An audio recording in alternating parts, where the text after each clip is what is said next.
Hello church.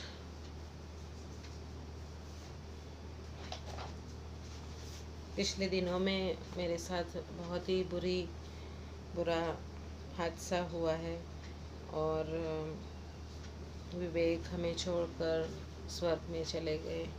और ये सब कुछ इतना अचानक हो चुका है कि अम, मेरी समझ के बाहर हो गया था।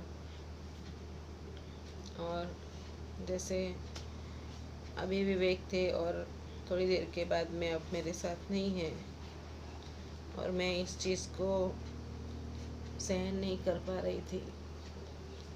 और बहुत सारे प्रश्न उठे थे मेरे हृदय में। मेरा मन, मेरे विचार मेरे कंट्रोल में नहीं थे।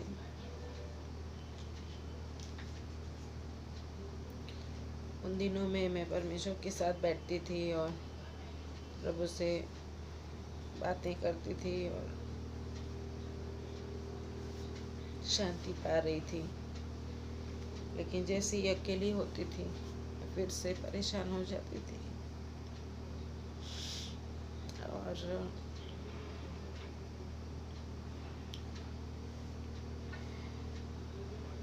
उन दिनों में 4 महीने बीत गए थे और 15 अगस्त को जब फ्रैंको ने वचन लाया कि निर्गमन 14 से कि हमें आगे बढ़ना है, पीछे जो कुछ भी हो चुका है, पीछे का सारा जीवन छोड़कर हमें आगे की ओर बढ़ना होगा और हमारे पास कोई विकल्प नहीं है, कोई चॉइस नहीं है। और मैं समझ गई कि परमेश्वर मुझसे बात कर रहा है और मैं सुन रही थी। और परमेश्वर मुझसे कह रहा था कि जो कुछ भी हुआ है वो प्रभु की योजना थी, और आगे भी जो कुछ रखा है तुम्हारे लिए उनमें भी प्रभु की योजना है।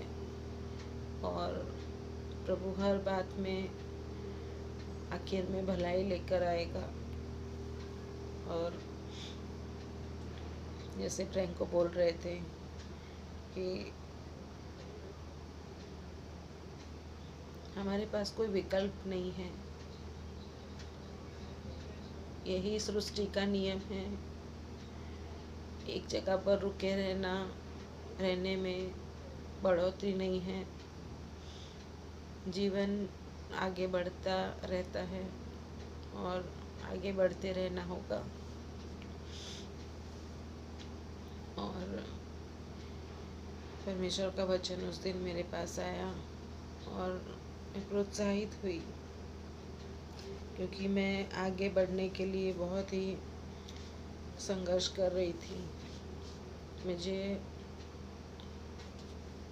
आगे बिल्कुल दिशा नहीं दिख रही थी, क्योंकि विवेक के बिना मुझे कुछ सोच नहीं पा रही थी। मुझे ग्रेस और ग्लोरी को जैसे आदत हो गई थी विवेक की। और हमें कुछ अच्छा नहीं लगता था।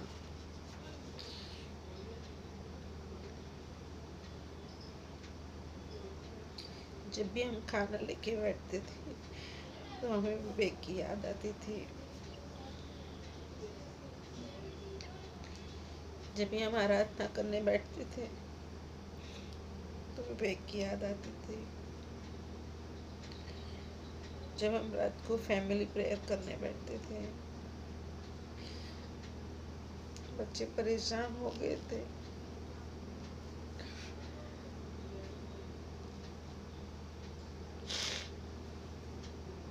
मेरा दुख एक तरफ था, बच्चों का दुख एक तरफ था। मैं क्या करूं, मुझे कुछ समझ में नहीं आ रहा था। फिर भी मैं बच्चों को समझा रही थी, बच्चों को प्रोत्साहन दे रही थी कि मैं है बेटा, है तुम्हारे साथ। परमेश्वर हमारे साथ है और हम आगे बढ़ेंगे